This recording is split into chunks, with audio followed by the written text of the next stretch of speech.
ఈ మధ్య కొందరు మేము ఓన్లీ ఒక పెగ్గు మాత్రమే ఆల్కహాల్ తాగుతున్నాము, మరి దాంతో పెద్ద నష్టమే ఉంటుంది, ఇది ఒక పెగ్గుతో ఆరోగ్యానికి నష్టం కంటే లాభమే ఎక్కువ ఉంటుంది కదా అని అంటున్నారు, అనుకుంటున్నారు కూడా. పెగ్ అనేది చిన్న పెగ్ ఉంటుంది, పెద్దగా ఉంటుంది. మీరు ఈ పెద్ద గ్లాస్ వాడుతున్నారో చిన్న గ్లాస్ వాడుతున్నారో తెలియదు. ఖచ్చితంగా పెద్ద గ్లాస్ అంటే పెద్ద పెగ్ అంటే 60 ml కెబోనే ఉంటుంది. చిన్న పెగ్ అంటే 30-40 ml ఉంటుంది.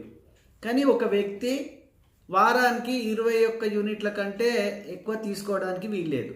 ఒక యూనిట్ 10 ml ఉంటుంది కాబట్టి రోజుకు ఒక పురుషుడు 30 ml కంటే ఎక్కువగా తీసుకోవడం ఆరోగ్యానికి ప్రమాదకరము. అంటే స్మాల్ పెగ్ తీసుకున్నట్టయితే పెద్దగా నష్టం ఉండదు. కానీ పెద్ద పెగ్ అదే 60 ml కంటే ఎక్కువగా ఉన్న పెగ్గుతో ఆల్కహాల్ మగవాళ్ళు తీసుకున్నట్టయితే ఖచ్చితంగా ఆరోగ్యానికి మహా ప్రమాదకరము. అది